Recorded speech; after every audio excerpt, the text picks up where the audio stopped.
যদি সুন্দর একটা মুখ পাইতাম, যদি সুন্দর একটা মন পাইতাম, সদরে ঘাটের পানি তারে বানাই খাওয়াইতাম।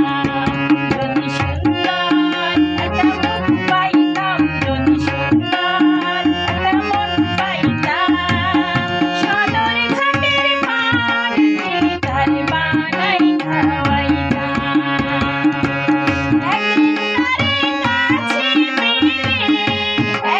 তারে কাছে পেলে রসের পিরিত শিখাইতাম, রসের পিরিত শিখাইতাম, সদরে ঘাটের পানি তারে বানাই খাওয়াইতাম। যদি সুন্দর একটা মন পাইতাম, যদি সুন্দর একটা মন পাইতাম, সদরে ঘাটের পানি তারে বানাই